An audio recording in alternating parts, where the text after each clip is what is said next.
tell by the title, the thumbnail, the time of the month, this is my July wrap-up.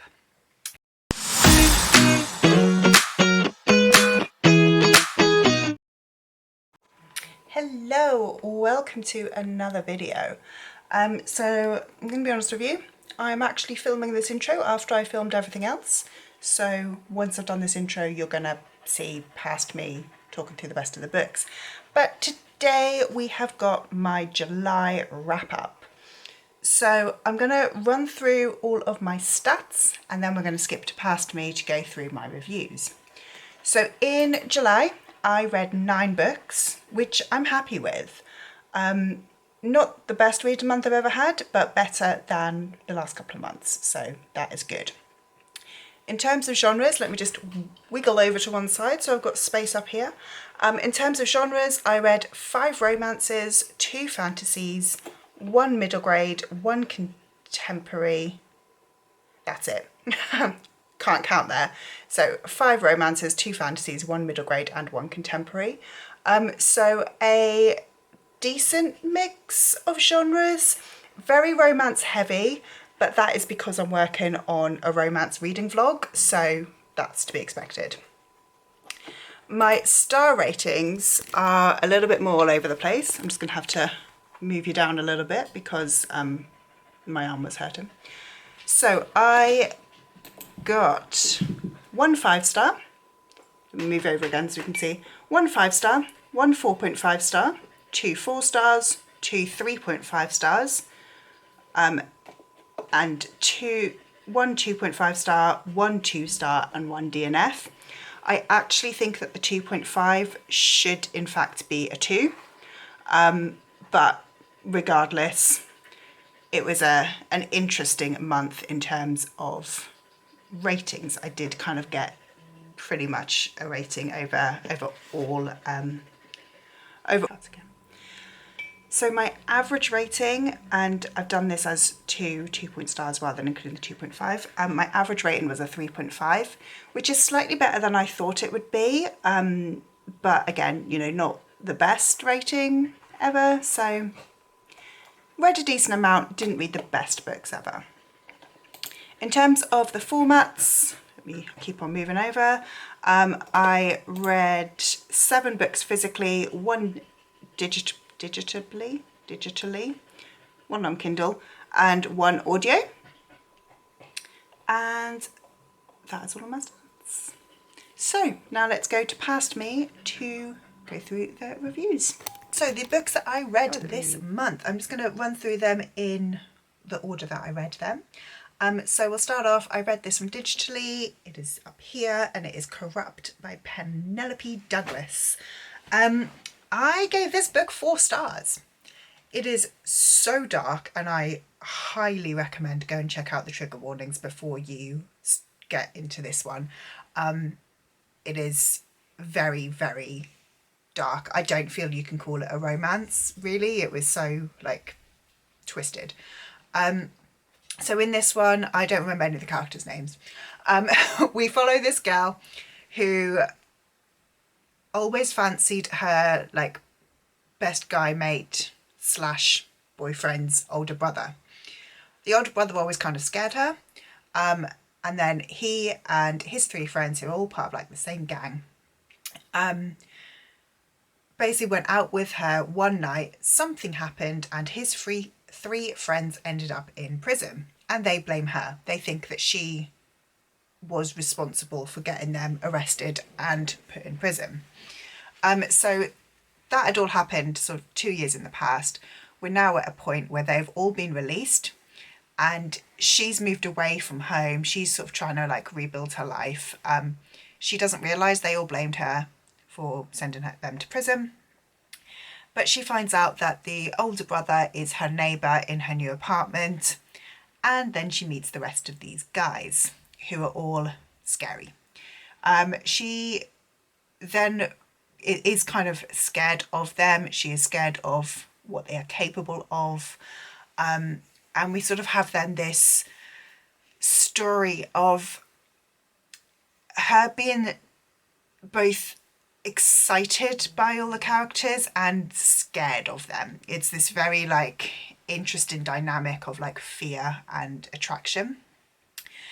There is a really good plot alongside. So the plot does basically follow like what happened to these guys, why they were arrested, who was responsible, and it kind of does unfold like that. And it, like I said, it is a very, very dark plot.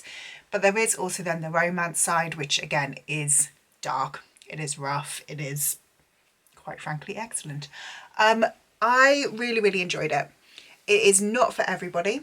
And I would say particularly if you have any issues with stalking, with sexual abuse, yeah, I would say those are probably the two really, really main ones. But I would definitely recommend check out the triggers anyway if you have any issues with anything, because this book is seriously dark. But I enjoyed it, 4 stars. I then went to the complete other end of the scale of books that I read, and I picked up a middle grade, and I read Amari and the Great Game by B.B. Alston. I liked this one. I gave this one 3 stars. I did like it, but I didn't like it as much as I liked Amari and the Night Brothers. This one is obviously a sequel to Amari and the Night Brothers. Amari is a girl who has been accepted into the Bureau of Supernatural Affairs. Her brother was accepted in there a few years ago, and he's gone missing. So in Amari and the Night Brothers, Amari gets a space. This is like a magic school / FBI for magical beings. In Amari and the Night Brothers, it is discovered that Amari is a magician. Magicians are very, very frowned upon in this world. They are feared. The big bad in the world was a magician, so therefore there is the theory that every single magician is evil. In Amari and the Night Brothers, she and her friend are trying to find her brother, who, like I said, had gone missing. In Amari and the Great Game, we do follow on that storyline. However, the world has turned even more against magicians. So Amari is very, very ostracised. She is originally banned from going to school. Then that is changed and she is allowed to return. But she is very much kind of ostracised. The Guild of Magicians, which are a secret society, are trying to find a new leader. And this is part where I'm just like having to really suspend my disbelief. So the 2 people who are able to be like the most powerful magicians to lead the Guild of Magicians are Amari and Dylan, who is her arch nemesis. Bear in mind these 2 are 13. I'm sure there's probably an adult who could, maybe help. But anyway, they are playing the Great Game where they get kind of sucked into these magical places and they have to get a ring. The first of 3 rings wins. I did really like this, but like I said, I feel like this one suffers from second book syndrome. The plot slowed down quite a lot in my mind. Or like the series plot slowed down. The story plot was good, but I felt like we didn't really add very much to the series. We sort of added in a brand new bad guy, and a brand new sort of trouble and conflict, rather than building on what we had already got from book 1, which wasn't actually a resolved conflict. So yeah, I gave it 3 stars. I would still like to read book 3 when it comes out. I am still interested in the series. This one just didn't quite live up to the same high standards that book 1 did. The next book that I read in July was Jade City by Fonda Lee. I gave this book 4.5 stars. I loved it. So the reason it didn't get the 5-star, for probably the first 250, nearly 300 pages, I found this one painfully slow. I could not get into it. I really, really struggled. I never was disinterested enough to want to DNF, but I just was struggling to pick it up. I was not gravitating towards it. However, something happens at about the halfway mark, and I then read the last 250 pages in, I think, about 3 sittings. the end I sped through, the first start took me about 3 weeks to get to that halfway mark. So I loved it. I really want to carry on the series, but I can't rate it a 5-star because, like I said, half the book I struggled with. So Jade City follows this one clan family who are one of the 2 main clans in the city of Janloon. The 2 clans are like sort of basically like warring gangs, and they both rule Jade. Jade is a substance that can give you like basically magical powers.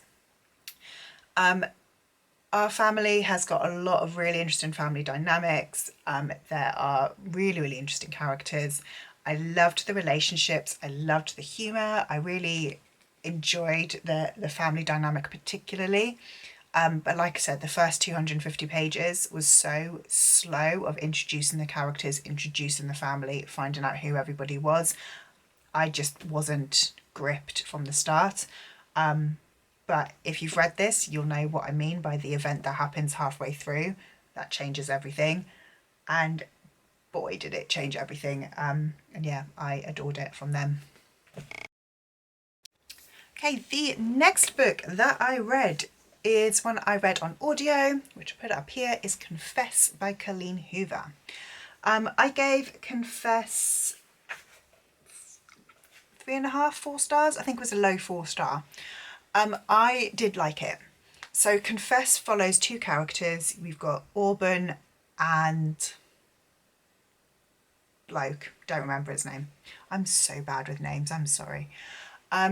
The guy runs an art gallery where people submit anonymous confessions and he paints a picture based on that confession. Auburn sort of accidentally gets a job there. She sees a help wanted sign, goes in, gets a job and works basically, it's one night for an event that he's putting on, just like as a hostess for that event. And then a sort of relationship starts to develop between the 2 of them. This is quite a difficult one to give a synopsis of because I don't know how much to say without spoiling. But we find out that our guy knew Auburn already, or had at least recognised her already. She doesn't know him. And there is another sort of subplot of something else that is happening in Auburn's life, and why she is tied to this family in Texas, in Dallas, where they live. I did really like it. However, my opinion as I was reading it was that I've read this before.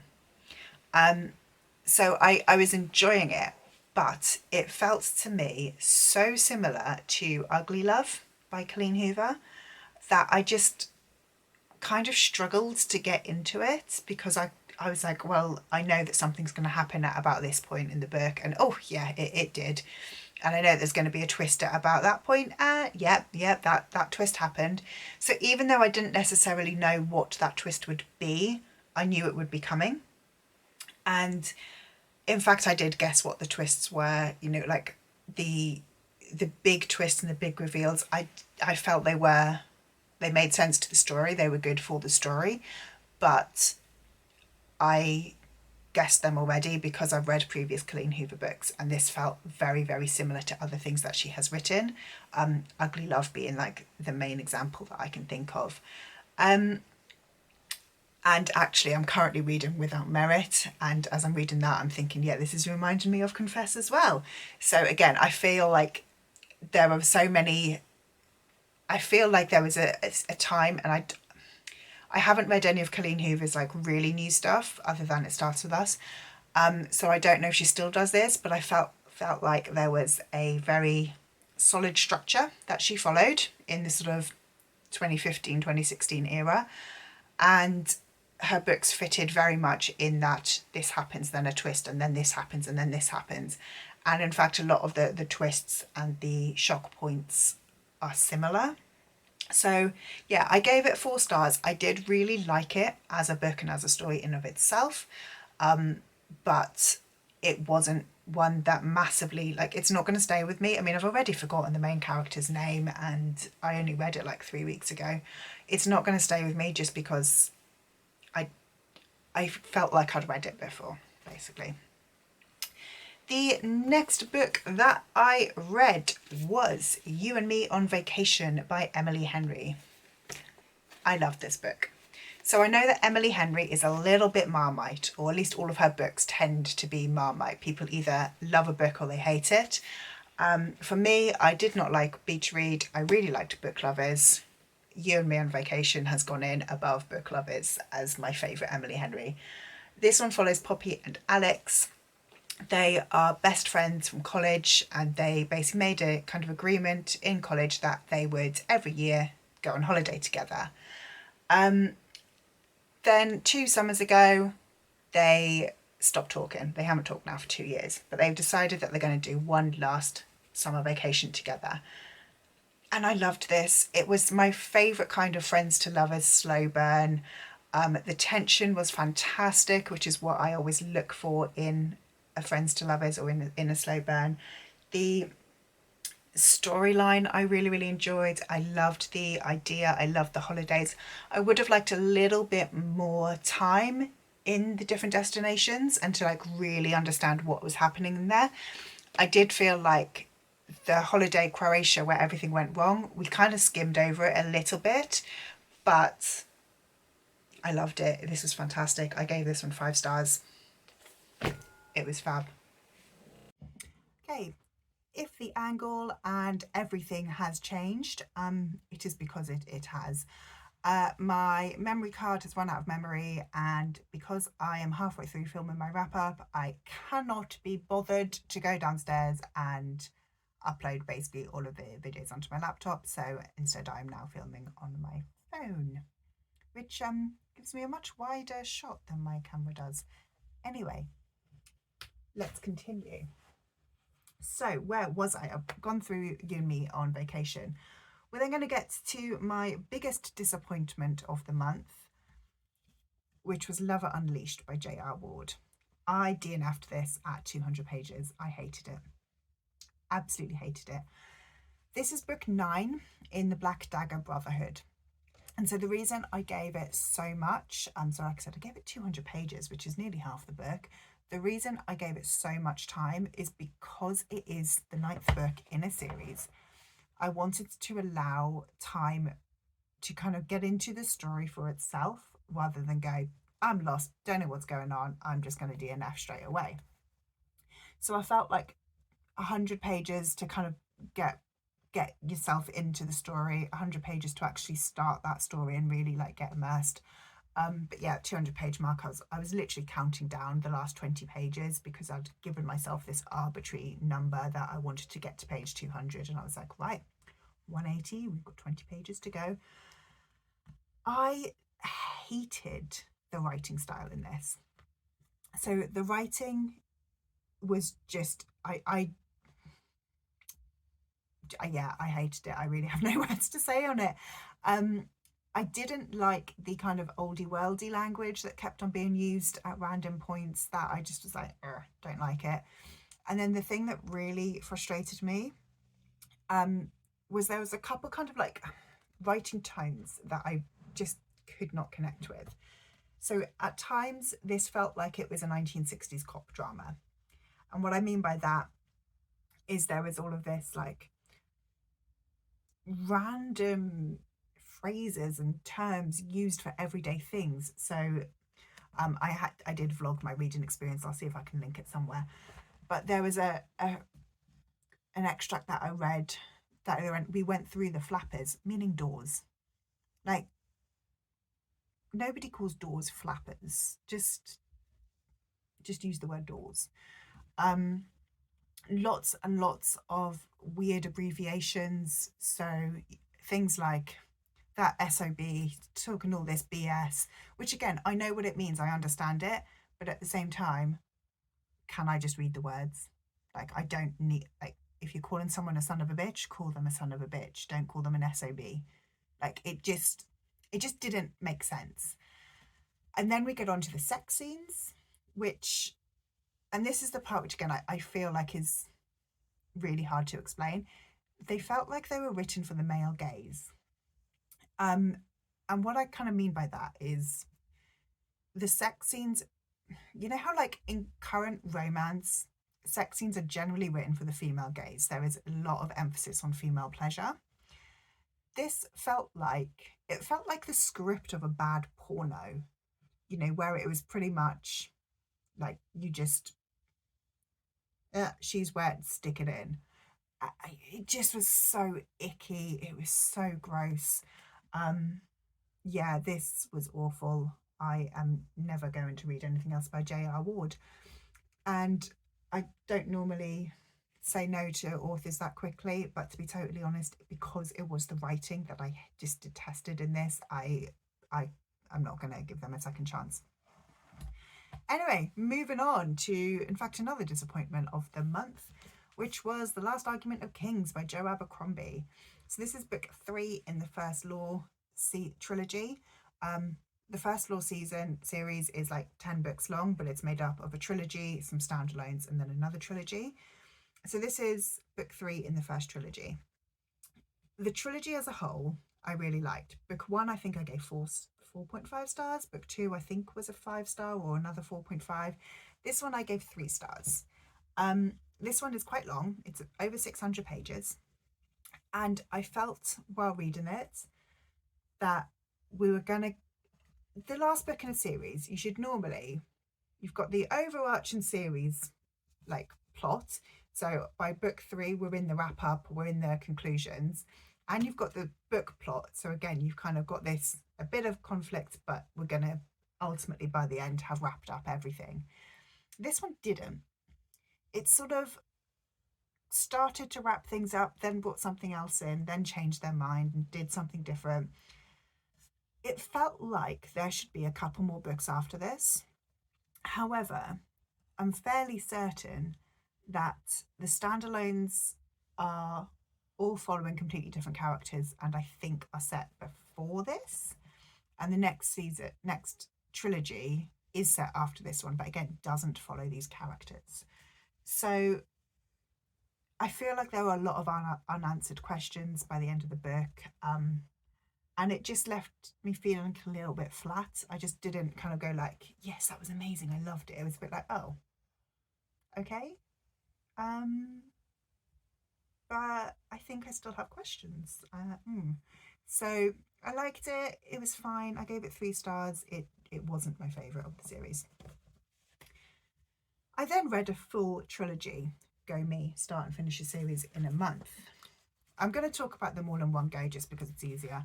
I read the 50 Shades series. So 50 Shades of Grey, 50 Shades Darker, and 50 Shades Freed. These were for a vlog project, okay? I didn't just decide to pick up 50 Shades for fun. So 50 Shades of Grey, I gave 3 stars. It was fine. It was a fairly middly to low 3 stars, but it was fine. 50 Shades Darker, I gave 2.5 stars. It wasn't great, but you know, we live. 50 Shades Freed got 2 stars. The books got progressively worse. So my issues with the series, I'm just going to hold up book 1. To start off with, well, we're going to start right at the beginning. I don't think that making Anastasia a virgin added anything to the plot. And to me, it actually made everything feel a little bit gross. So fairly early on in book 1, pretty much so they go on like one date. She goes round to his, he shows her the Red Room of Pain. She then mentions she's a virgin and his words are, well, we're going to have to do something about that situation, and then goes and fucks her. So yes, she's a consenting adult. Yes, she said yes. But I mean, she's 21 at this point. She's waited 21 years. She's been on one date with this guy and they have sex immediately.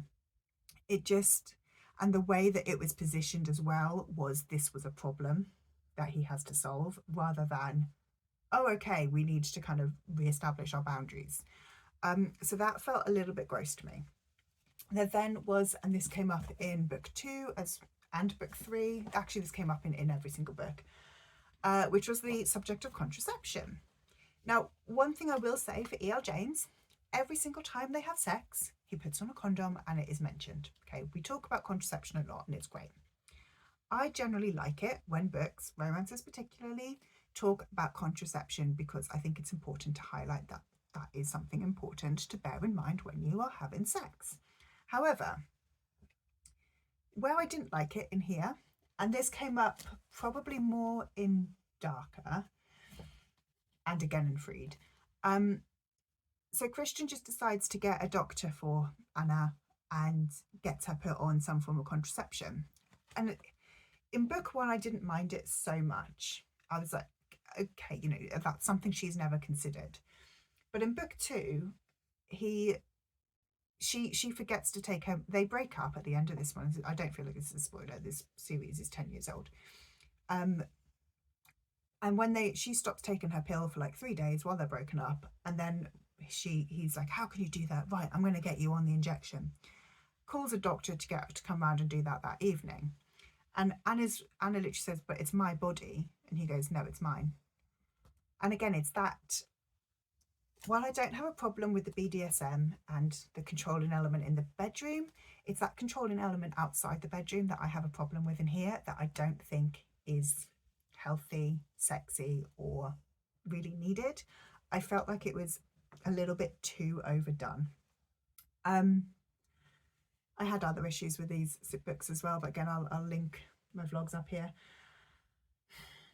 I do feel like I should acknowledge that E.L. James wrote these books when this was the pinnacle of romance. I don't think we would get this without having had this. The openness to sex, the contemporary setting, the kind of fantasies that a lot of people have, even if they don't act on them, that all came out in here. And I think that E.L. James did a big service, I guess, to romance as a genre by writing these books. However, do I think they're good books? No, I think they're awful. So that was my July wrap up. I will pop my stats and everything through as well. I had a mixed month. I had, you know, 1 5-star, 1 4.5 stars. So like, I had 2 books that I really, really enjoyed and had a great time reading. I had 2 books that I had higher expectations for and they didn't quite live up to those expectations. And then I had 3 books that were shit and a DNF. Yeah, I felt like I had a bit of a mixed month. I think my June's reading months, my stats, like my average rating was over 4 stars. It won't be that high this month at all. But yeah, I think I read a good quantity. I'm glad I read everything that I read. And also I'm glad that I DNF'd when I DNF'd as well. If you have got this far, thank you so much. Please leave me a comment down below. Let me know leave me a love heart because I've read lots of romance. If you've read any of these books, let me know your thoughts on them. Do you agree with my ratings and my views? And if you liked this video, please leave me a like, subscribe if you would like to, and I will see you in the next one. Bye.